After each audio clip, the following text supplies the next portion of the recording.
It may be the only contact We shall defend over our which a island, blow-by-blow whatever the report cost may flashes be. from the local front We shall to the fight on the remote beaches. command We in Cairo, shall London. fight on the landing ground. We shall fight in the field. And in the sky. I do not for a moment believe this island, or a large part of it, was subjugated and starved.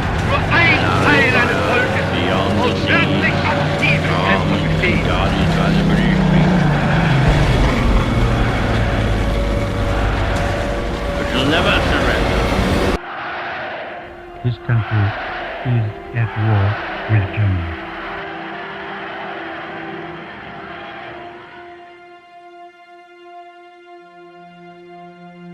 At 7:50 a.m. on the morning of August the 9th, 1945, air raid sirens began to ring out in the Japanese city of Nagasaki.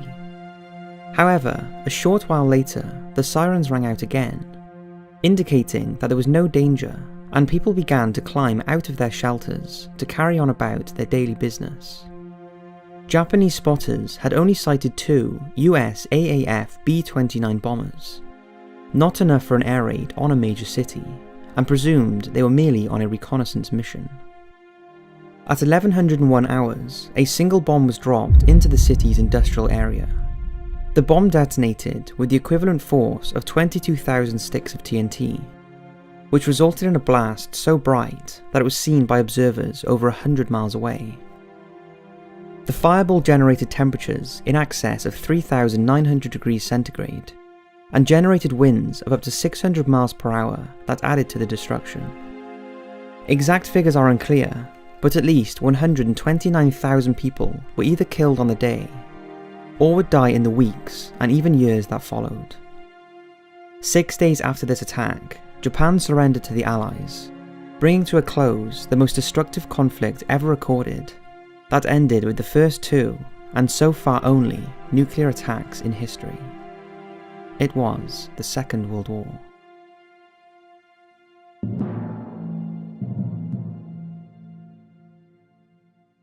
It's impossible to dissect the causes of the Second World War without discussing the rise of the Nazi Party in Germany and its leader, Adolf Hitler. Hitler was himself of Austrian birth, but he fought in the German army during the First World War. When the war ended with Germany's humiliation, Hitler felt especially bitter about it, and like many in Europe, he feared communism spreading beyond the borders of post-revolutionary Russia. In 1919, a year after the end of the war, he joined a new and little-known political group called the German Workers' Party, and used his great ability as a speaker to stir up crowds and gain support. A year later, the party was renamed the National Socialist German Workers' Party, more commonly known by its English abbreviation, Nazi. In 1921, Hitler rose to become leader of the party, and again using his magnetic personality, he continued to garner more and more support, until 1923, the Nazis were confident enough to attempt a coup in Munich and seize power. Known as the Beer Hall Putsch, the effort failed and Hitler was arrested before being put on trial, but this only furthered the Nazi cause. Hitler used the trial to gain even more supporters, and despite him spending a year in prison, in which he wrote his autobiography Mein Kampf, the Nazis continued to establish themselves in German politics.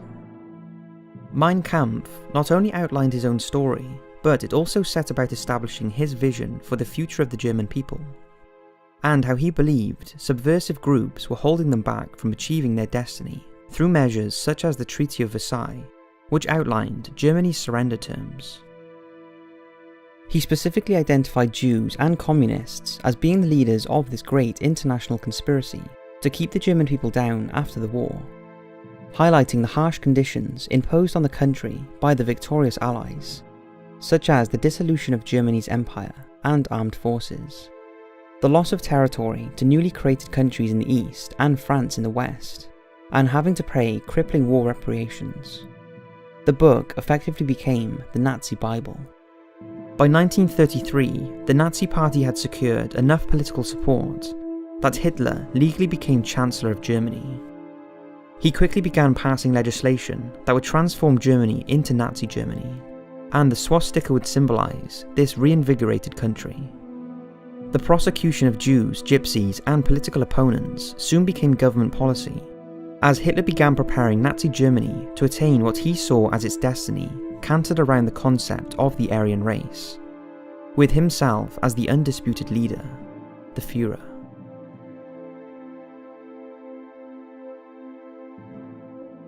History records that the Second World War began in 1939. However, some historians now argue that it began in 1931 with the Japanese invasion of Manchuria in China. The Japanese deliberately detonated a bomb on a Chinese railway line used by Japanese citizens in order to blame it on Chinese dissidents. This was then used as a pretext to invade the country, and Japan would occupy the land there until liberated by the Allies in 1945. Japanese occupation of Chinese territory was extraordinarily harsh. Rape and murder were widespread and often encouraged by the Japanese leadership. While at Pingfang in northeast China, a military research unit was set up with a special mission. Designated Unit 731, thousands of Chinese civilians were used in nightmarish medical experiments to develop biological and chemical weapons, as well as carry out experimental surgeries, often without anesthesia, for fear of corrupting the data. In 1922, Benito Mussolini and his National Fascist Party rose to power in Italy. Very soon, he began reshaping the democratic political landscape of the country into a dictatorship cantered around himself. Mussolini, like Hitler in Germany, believed his country had a destiny and wanted to build a new Roman Empire, beginning with a massive build-up of his armed forces. He was not afraid to use them, and proved this when he sent his forces into Abyssinia, modern-day Ethiopia, in 1935 to start the construction of his new empire in Africa. If Manchuria can be considered the first battlefront of World War II, then Abyssinia was the second.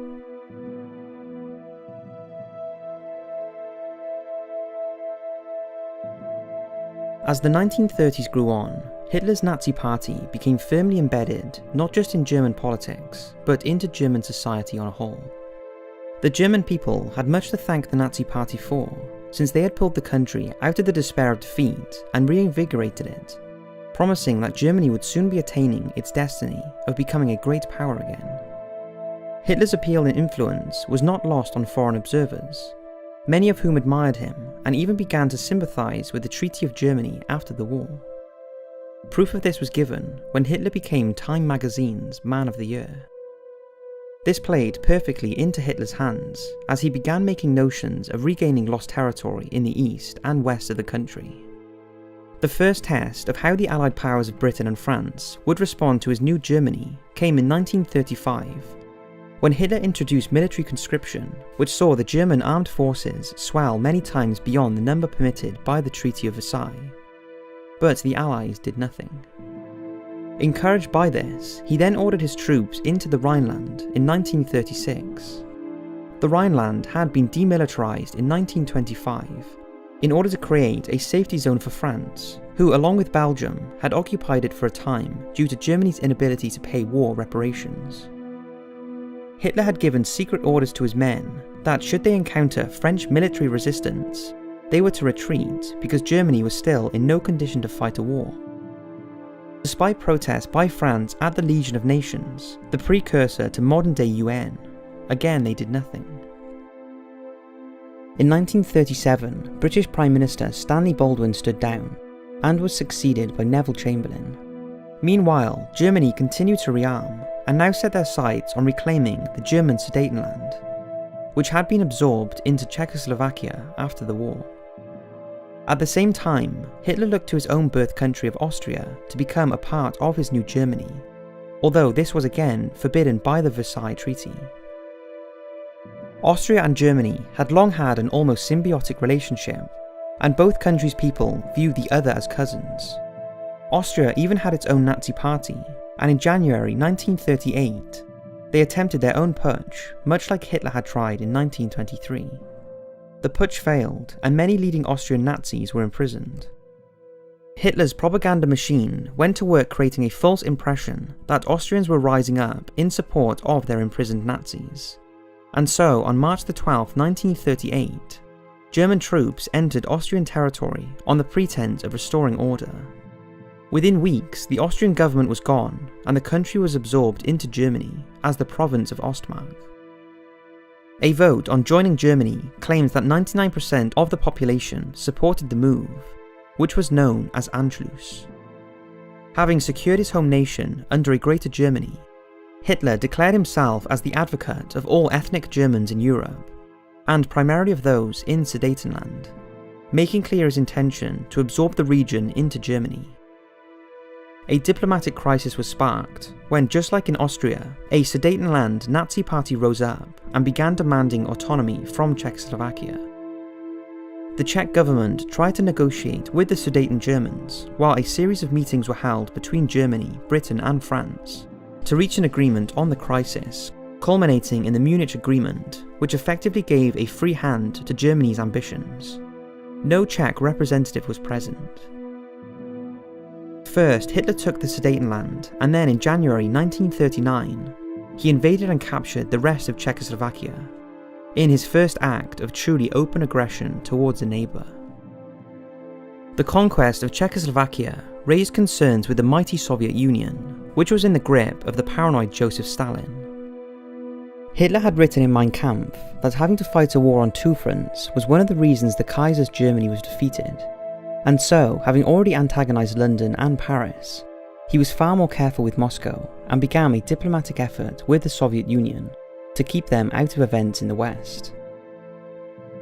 In August 1939, German Foreign Minister Joachim von Ribbentrop met with his German counterpart, Vyacheslav Molotov, in Moscow, where the two of them effectively divided up Eastern Europe into two, on the promise that neither would interfere with the other in those areas. The Soviet Union had its own interests in Poland and Finland, and so was happy to abide by this agreement, even though Nazi Germany and the Soviet Union were ideological enemies.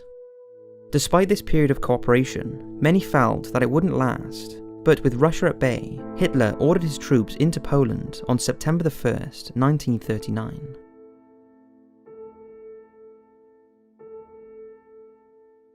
The invasion of Poland was the final straw for Britain and France. There was no justification for the invasion other than to simply capture territory from a foreign land, and so Britain and France delivered an ultimatum to Hitler: withdraw his troops or there would be war. The demand was refused, and on September 3rd, Neville Chamberlain told the British people they were at war with Germany.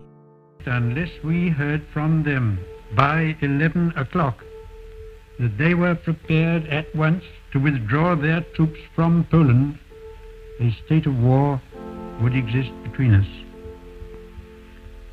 I have to tell you now that no such undertaking has been received, and that consequently this country is at war with Germany.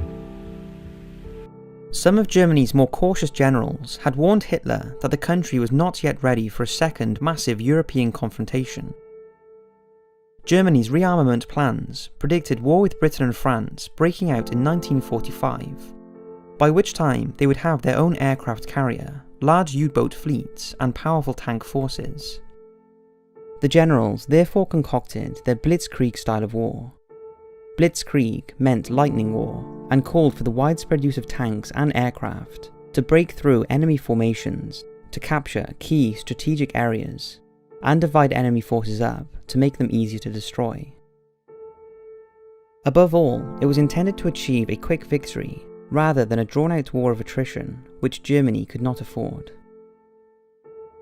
It was first used in Poland, and the Polish army proved totally inadequate for this new form of warfare. In less than a month, the Polish army was annihilated, and the German army, the Wehrmacht, began consolidating their positions in western Poland, as the Soviet Union invaded the east of the country on September the 17th, as von Ribbentrop had agreed to, and was something that was all but ignored by Britain and France, who concentrated on Germany. Poland ceased to exist as a free country on October the 6th, 1939, and Nazi Germany now shared a land border with the communist Soviet Union. Britain and France's declaration of war on Germany sent shockwaves across Europe that were felt politically but appeared to do very little else. Belgium, Holland and Norway joined a chorus of European voices, declaring themselves neutral in the fighting.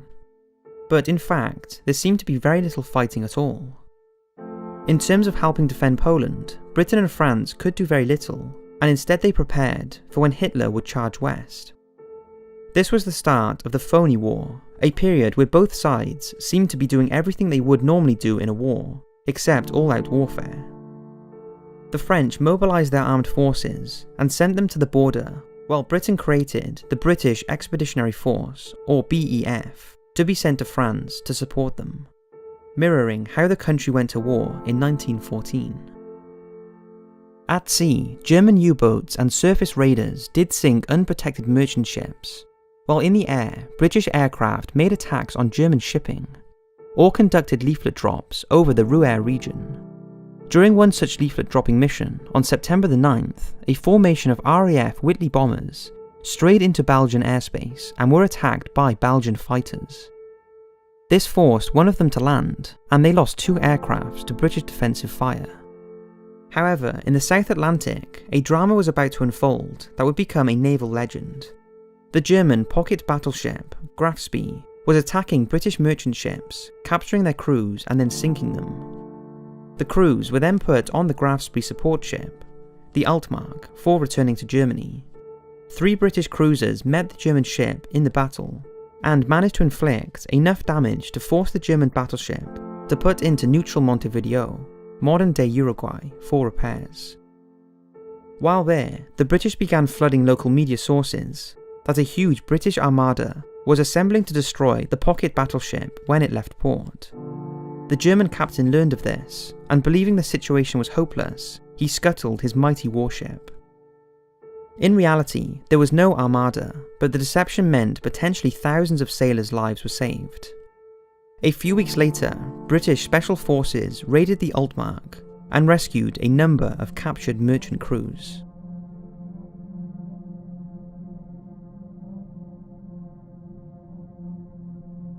Everyone knew the phony war couldn't last forever, and it would only be a matter of time before Hitler struck west at France. In the meantime, Britain and France decided to embark on a campaign in Norway, then a neutral country, but one that, along with Sweden, helped supply Germany with vital iron ore. The Allies mined Norwegian harbours from where German ships operated, which provoked Hitler to send his forces in on April the 9th to secure them.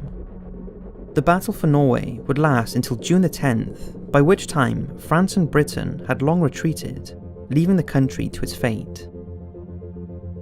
The disaster in Norway forced Chamberlain to stand down as Prime Minister on May the 10th, and after Lord Halifax refused the post, it was offered to Winston Churchill, who, as a First Lord of the Admiralty, was still basking in the success of the Graf Spee operation. Churchill was something of a surprise, having more friends than enemies in the establishment, but was a popular figure amongst the people. He would eventually form a new government made up of members of the main political parties, but in doing so, effectively suspended British democracy for the foreseeable future. He told the British people, rather bluntly, that he had nothing to offer them but blood, toil, tears and sweat. Across the Channel, the French had been preparing for another war against Germany for over a decade by constructing the Maginot Line, a series of tough fortifications along the border with Germany. It was designed and constructed in the belief that the war would be reminiscent of the static nature of World War I, but it was fundamentally flawed. It only went as far as north of the Belgian border, and despite popular belief at the time, it was not a continuous fortification, having several gaps where it was believed that nature obstacles such as forests and hills would provide protection. It consumed huge amounts of men and resources, leading some to worry the French were putting all their eggs into one basket, as far as defence was concerned. Hitler looked at the situation and immediately saw what had to be done. He was simply going to bypass it by going through Belgium and Holland. Like the Kaiser before him in 1914, he paid little interest to Belgium's or anyone else's declaration of neutrality if it served his purpose. On May the 10th, 1940, Germany struck west, quickly overrunning Belgium, Luxembourg and the Netherlands, and turning inwards to the heart of France. All the Maginot Line had achieved was to swell the fighting into neighbouring countries and effectively hand even more of Europe to Hitler. The Germans flooded France, making good use of their tanks and air forces despite being outnumbered on paper. Indeed, Germany's tank forces were in many ways technologically inferior to the Allies in 1940, but the Germans had far superior tactics. In the air, the British and French found themselves heavily outclassed by the vaunted German Messerschmitt Bf 109 fighter and sustained heavy losses. But it would be another German plane that would gain notoriety during the Battle for France. The Ju-87 Stuka was a famed dive bomber that could attack tanks and bridges with extraordinary accuracy and potency, striking terror into ground units. Later, the aircraft would be fitted with a siren in its wings that would create a terrifying howl when it entered a dive, making it as much as a psychological weapon as a bomber.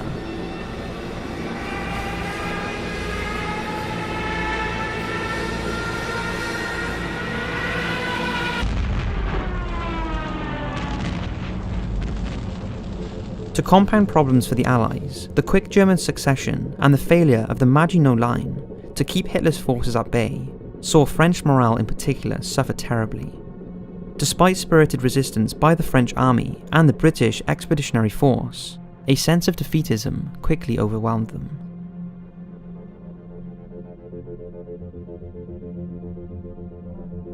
It soon became apparent that France would fall, and so in Britain, plans began to be drawn up to evacuate the BEF back to the British mainland, so they could defend Britain from what now seemed like an inevitable invasion.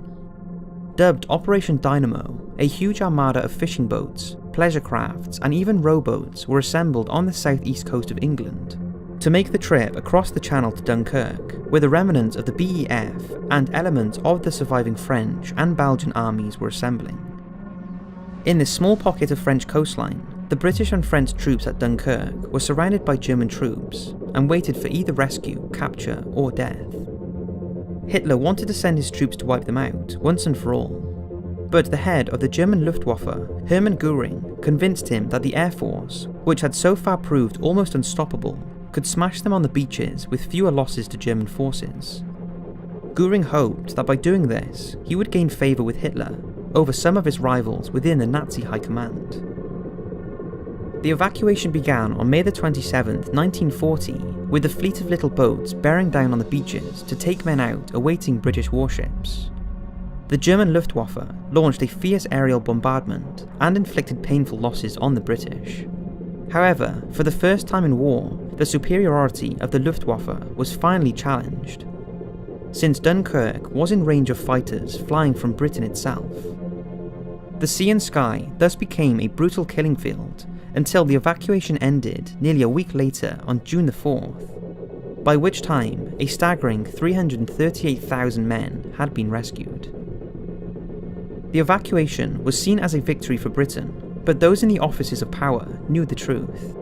The defeat in France had not only cost the relatively small British army 68,000 men, but it had lost huge amounts of equipment such as artillery, tanks and other assorted vehicles that would be vital in repelling a German invasion. Churchill warned against the optimistic mood after Dunkirk, noting that wars were not won by evacuations. In the wake of the success of the evacuation, a tragedy would occur that has been largely glossed over by history, when the British ocean liner, the RMS Lancastria, attempted to escape the French port of Saint-Nazaire.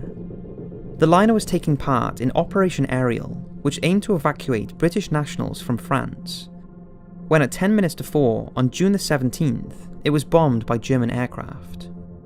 Exact numbers of how many men, women and children were on board is unknown, because in the chaos of the evacuation, people were crammed into every available space. But it's estimated that between 3,000 and 6,000 people were killed, making it the worst maritime disaster in British history. To put this into perspective, the most conservative estimates put the death toll as being twice that of the Titanic. The disaster was quickly covered up for fear of damaging national morale. On June the 10th, 1940, Mussolini waded in on the side of Nazi Germany, declaring war on Britain and France, although Italian forces would play only a token part in the fight for France. On June the 25th, 1940, after just 46 days of fighting, Hitler's troops achieved what the Kaiser had failed to do in 4 years, by defeating and occupying France. France was not wholly occupied by Germany, but instead the country was split in two, with Germany occupying the northern half and the south being ruled by the Vichy French government, who were essentially German puppets. The French surrender also gave Churchill concerns that France's fleet would be absorbed into Germany's navy and used to try and blockade Britain. In one of the most controversial acts during the war, on July the 3rd, he ordered the Royal Navy to demand the French warships at Melkabur in French Algeria to surrender to them, and when they refused, the Royal Navy bombarded them with shellfire, killing 1,297 French soldiers and sinking or damaging 8 ships. With France dully suppressed, Hitler was now concerned with what to do with Britain. It wasn't in his favour to destroy them, as he believed that would only hand her empire to the Americans, who were becoming increasingly hostile to him after Poland. Believing Britain was spent after the fall of France, he sued for peace, but Churchill refused, even though he knew Britain's chances of repelling a full German invasion were slim at best. Hitler therefore ordered his generals to draw up plans for Operation Sea Lion, the invasion of Britain. At the same time, Germany, along with Mussolini's Italy, met with representatives of Japan to begin negotiations for an alliance that was meant to counter the United States. This ultimately culminated in the Tripartite Pact, signed on September the 27th, 1940, and saw the birth of what history now remembers as the Axis forces. Unlike Germany's previous military endeavours, the invasion of Britain had a serious obstacle in the way, namely the English Channel. Hitler's military leadership agreed that it would only be possible to cross the Channel in the summer, since the weather during the autumn and winter months would be too poor to cross safely. First, however, he would have to destroy Britain's air force, otherwise his troops would be sitting ducks to British aircraft as they sat in their invasion barges during the crossings. As Germany made their invasion preparations, Churchill readied the country to do what had to be done to defend themselves. Declassified documents show just how far he was prepared to go to repel Hitler's forces, should they land in Britain. He ordered that British forces were to use chemical and even biological weapons at any German landing zone in Britain, frequently saying that it's our country and we can do what we want to defend it. On July the 10th, 1940, the German Luftwaffe began their offensive to destroy the RAF. It was the start of the Battle of Britain, and German confidence was still high after their swift defeat of Poland and Western Europe. However, unlike much of the fighting in Europe, the Luftwaffe now had to be contend with a well-organised and highly integrated air defence network centred around the RAF's Fighting Command, led by Sir Hugh Dowding. They were equipped with 2 of the best fighter aircraft in the world at the time, namely the Hawker Hurricane and the more advanced Supermarine Spitfire. Fighter Command's ranks also swelled with an influx of British Commonwealth, French, Dutch, Polish, and even American pilots volunteering to fight with them, many of whom already had combat experience during the battles for their own countries. Over the coming weeks, the RAF would rise to face the overwhelming German aircraft, but they were suffering for it, as the Luftwaffe blasted their airfields in an effort to destroy their support infrastructure. On August 13th, 1940, so many German aircraft attacked Britain that Churchill was warned that the invasion was finally underway. But despite a great deal of damage being done, the RAF was still holding out against the Germans, who were joined by the contingents of Italian aircraft. By September, Fighter Command was at its weakest point in terms of men and machines, but then British fighter production ramped up to the point where it outstripped losses and newly trained pilots began to join the fight. However, the damage to the airfields was proving more problematic. Hitler, on the other hand, was unaware that the RAF was once again growing in strength and was told by Göring that it was barely able to put any aircraft into the air. After British bombers hit targets in Berlin, in response to an accidental bombing by German aircraft of London, Hitler decided to order his bombers to turn their attention away from the airfields in order to devastate London and other British cities. His belief was that British morale would be so shaken by these terror attacks that the country would collapse, forcing Churchill to surrender, thus making an armed invasion unnecessary. It was a colossal mistake. Fighter Command effectively rebuilt and reorganised itself, and by the time Hitler realised his mistake, the summer was coming to an end. The weather was worsening, RAF Fighter Command was still a potent threat, and the country's defences had been built up to where it was no longer practical to invade. While the Germans had successfully captured the British Channel Islands, Britain herself was spared.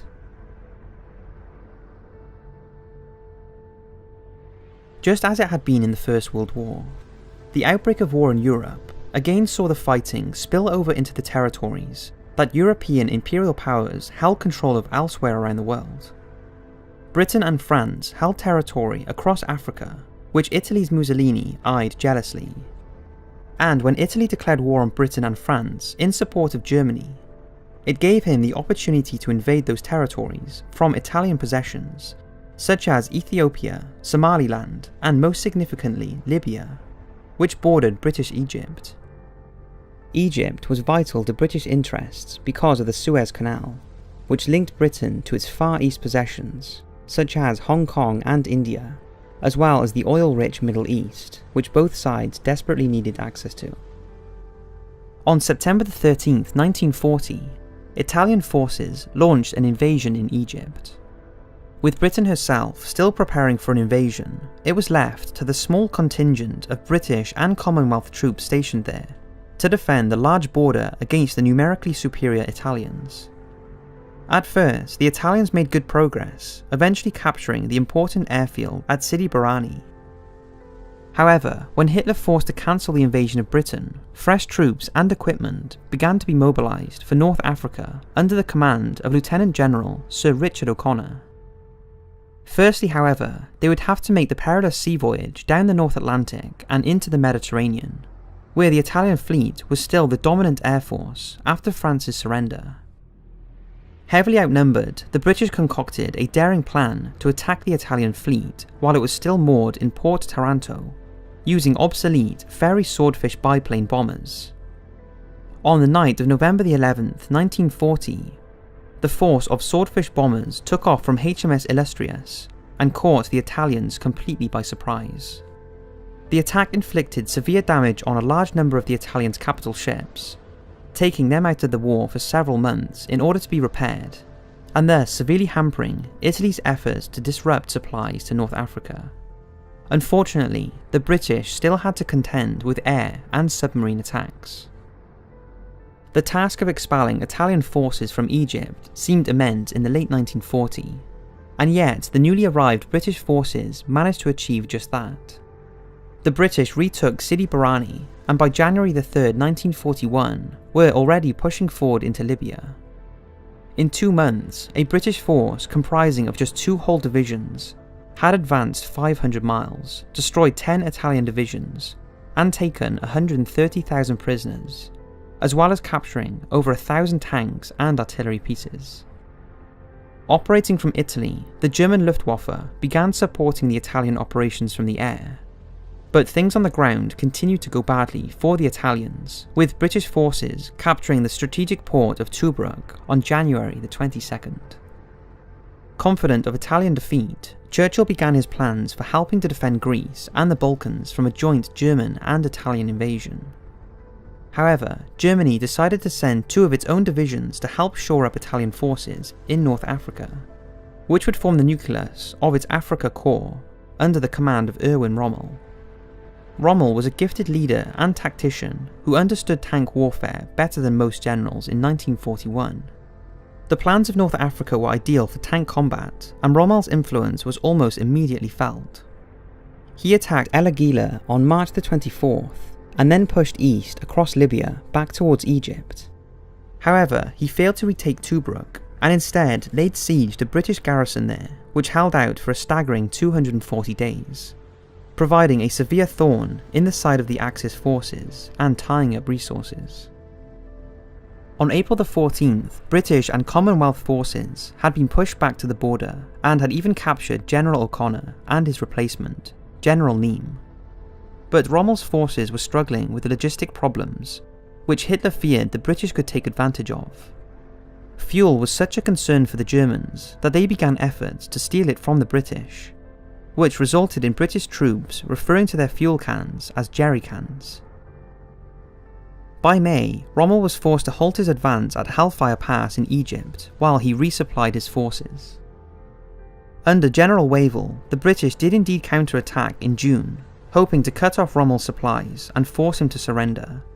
But Rommel outmaneuvered him and the attack failed.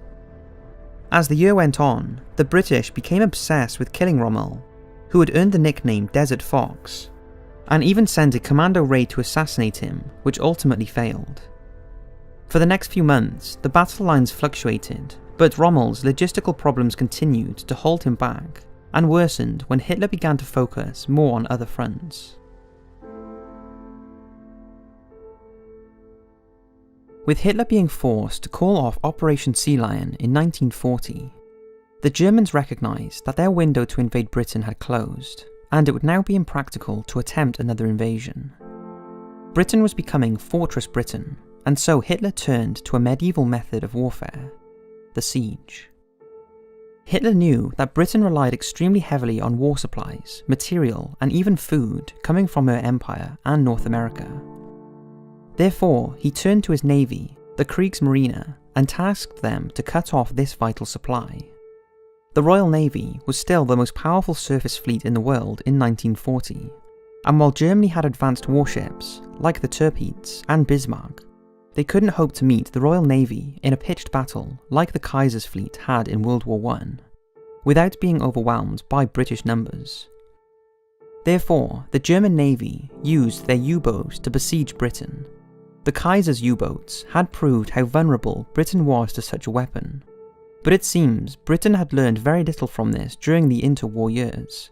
Tactics to combat the U-boats had changed very little, and new technologies such as ASDIC, an early form of sonar, had yet to take prevalence in the fleet, meaning the main method to detect a U-boat was to spot it on the surface recharging its batteries, or when using its periscope. Aircraft was seen as ideal platforms for this, but RAF's Coastal Command had aircraft inadequate for the job at the start of the war, lacking range and weaponry, but also having to rely solely on the aircrew's eyes for detection. Meanwhile, the Royal Navy began organising merchant ships into convoys in order to provide them protection, and also began taking on trawlers from Britain's fishing fleets and arming them to hunt U-boats. Nevertheless, the U-boats began to inflict painful losses on Britain, while efforts to destroy them at sea met with mixed success, as did RAF Bomber Command's efforts to bomb the U-boats' yards in France and Norway. Churchill would later admit that the U-boats were the only thing that truly scared him during the war. However, the U-boats needed help in locating the convoys, and so the Luftwaffe used long-range Condor patrol aircraft to organise the U-boat attacks. Realising this, Britain began looking at ways of destroying these aircraft. There weren't enough aircraft carriers in the Royal Navy during the early years to protect every convoy, and so they came up with a novel solution: catapult merchantmen, or CAM ships. These were merchant ships equipped with a catapult to launch a single Hawker Hurricane or Fairey Fulmar fighter to attack the Condors when they were sighted. It was a one-way mission, there being no way to recover the aircraft, which had to ditch alongside the convoy, with the pilot hoping to be picked up by a passing ship, which made it one of the most dangerous jobs of the war. The urgency to combat the U-boats saw the rapid development of technology, particularly in the field of radar. The U-boats had to ride on the surface to charge their batteries that powered them, and this was often carried out under the safety of night. However, radar had been used to combat night bomber raids, and was now being trialled against U-boats. On December the 22nd, 1941, a U-boat was sunk by a Royal Navy plane on the surface under the cover of darkness. From that point on, U-boats could be attacked anytime, anywhere. The situation was made worse for the U-boats by the addition of new, longer-ranged aircraft equipment with radar, which left fewer and fewer places for them to hide.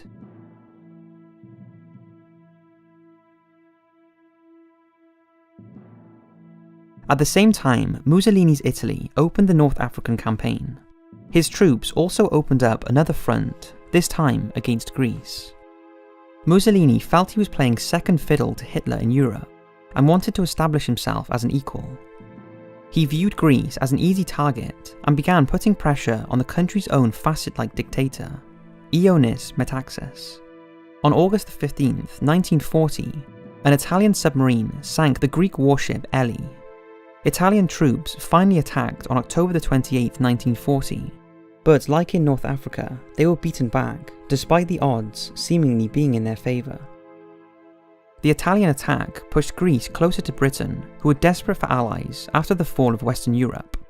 This in turn made Hitler take an interest in Greece, and he had his general staff start drawing up plans for his own troops to once again come to the aid of the Italians. The problem was that Germany had no land border with Greece, it being blocked by Yugoslavia and Bulgaria. Hitler demanded cooperation from both nations to allow his forces to pass through. Bulgaria agreed, and so too did Yugoslavia, both of whom joined the Axis forces. But public opinion in the latter was strongly anti-German, leading to a coup against the government and the rejection of any alliance.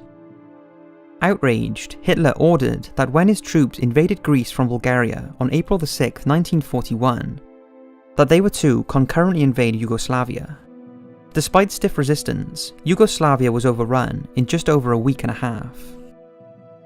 2 weeks later, the Greeks surrendered, having been overwhelmed by the combined might of the German and Italians. British assistance could do little to repel the invaders, and along with the Greek forces, they retreated to the island of Crete. Consolidating his position on the Greek mainland, Hitler ordered the invasion of Crete to begin on May the 20th, and was opened with a massive attack by German paratroopers.